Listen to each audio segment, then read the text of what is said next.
It is Saturday, January, I believe it's 22nd today, and it is kind of an odd morning for us here in Arizona.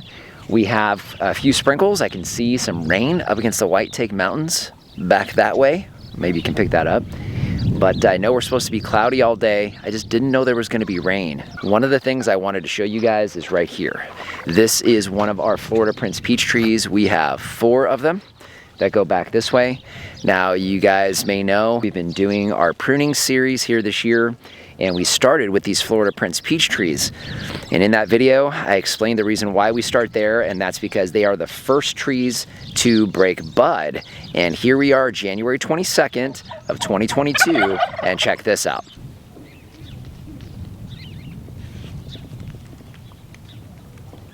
Get a little better shot here, but you can see I have some of these smaller branches here on this Florida Prince peach tree, and I've got obviously bud swelling here. You can see that. So those are flowers that are about to pop out, and then I also have some leaves that are just starting to push out.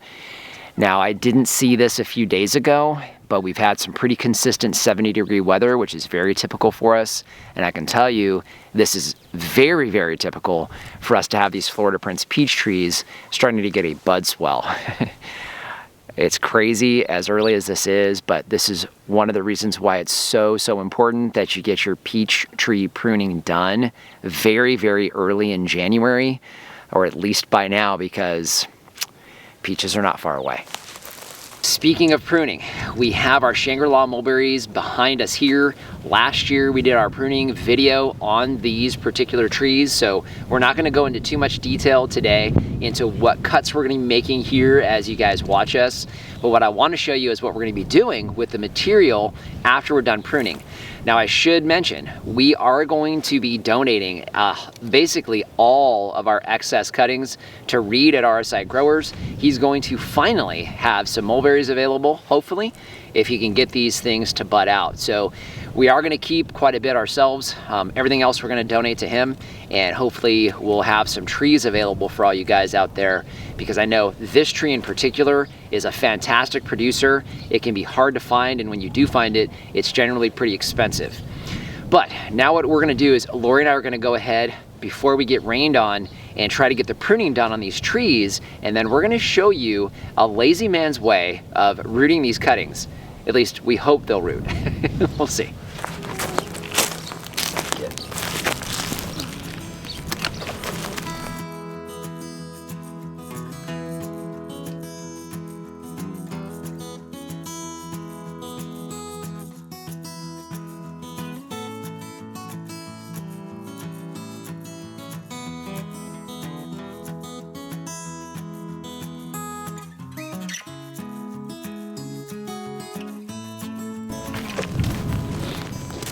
We're in year 2 on these trees, so keep that in mind. We're gonna do a separate mulberry video just for you guys as far as detail on pruning mulberries, but remember, when you're making your cuts with mulberries, your fruiting wood is going to be coming out from wood that is at least a year old.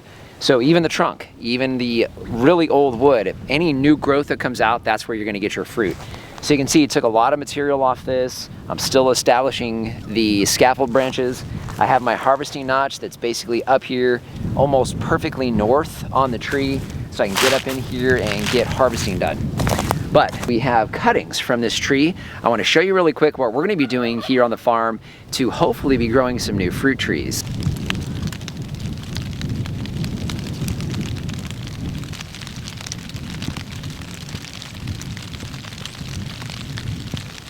We left the branches intact.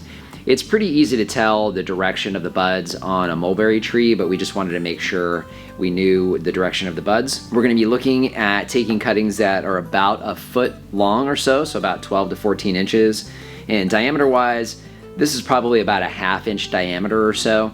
So we're going to try to keep that pretty consistent. Hopefully we can get a few cuttings out of each branch, and we'll wind up with a whole lot of cuttings just from a single tree. I've got a bud right here, so I'm actually gonna go ahead and just cut this straight across.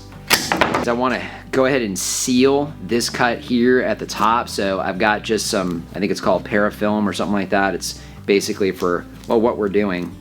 And it's kind of a stretch film.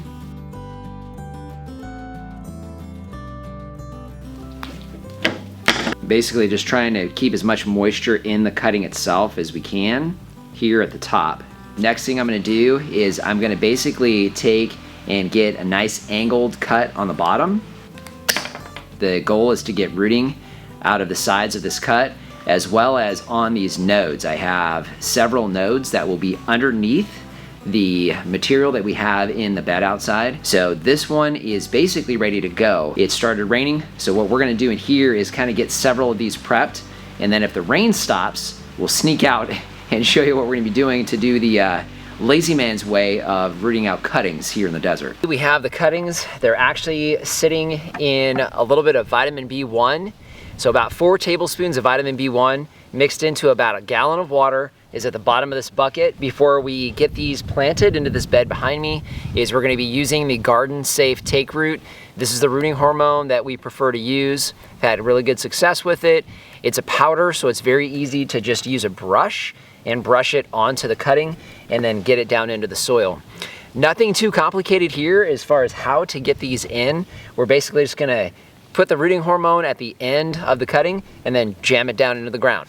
Simple as that. The actual soil that we have in here is the same thing that we filled the garden beds with. It's a mixture of 1/3 sand, 1/3 compost, and 1/3 native soil. The idea here is a loose soil that's very easy to get the cuttings down into, and more importantly, assuming that we can get some to take, we'll be able to get them back out very easily to pot up come this spring.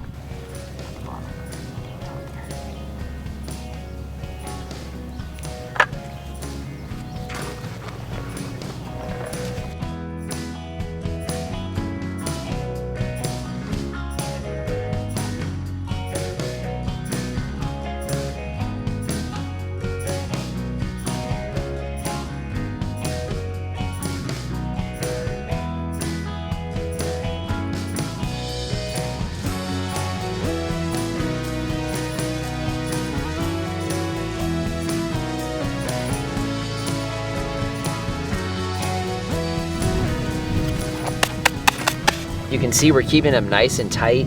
The whole idea with the loose soil is if we can get some good root growth is to basically be able to just pull them right up easily and then get them into nice small pots.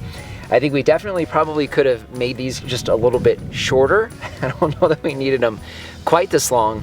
And we have varying sizes of cuttings, so be very curious to see, number one, whether or not this works at all. So we're hopeful that it will, but we don't know for sure.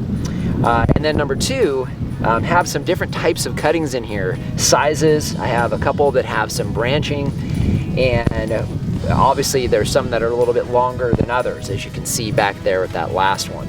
Now these are not the only types of mulberries we'll be putting in this bed. We have our ever-bearing mulberries that we'll be putting in here. We'll have a few more of the Shangri-La mulberries, also the Pakistan, the black Pakistan mulberries that we'll be putting into here. And then of course anything that we don't keep, we're gonna be getting over to Reed. So hopefully he can get some trees started for us here in Arizona as well. It is getting cold outside. It is. Believe how cold it is. We're gonna try to get some more pruning done today if we can. So we can get some cuttings over to Reed tomorrow morning. We have a consultation, a pruning consultation tomorrow, so that will be fun for us to go and meet somebody new, right? Definitely pruning season for you guys. You know, to see those peaches budding out has me excited for spring, which is kind of crazy here in January. So if this is your guys' first time here, this is our weekly vlog. This is where we give everybody an update on what's going on around the farm, but would love to have you as a subscriber and share the content. If you know anybody that is into this kind of thing, it definitely helps us out here when you share it. Any questions or comments, you know that goes down in the comment section below. And our Amazon shop, I'll leave a link down in the description. That is a free, painless way to help support the channel here. If you start with the link down below, it doesn't matter what you buy, you help to support us here. So just want to thank you for joining us today and remind you, if we can farm on the edge of nowhere, So can you. so he can hopefully get some trees extorted. Extorted? That didn't sound right. Dirty heels and boots. That's okay, you're a dirty girl. I mean, you're dirty. You got dirt on you. I wouldn't mean anything else.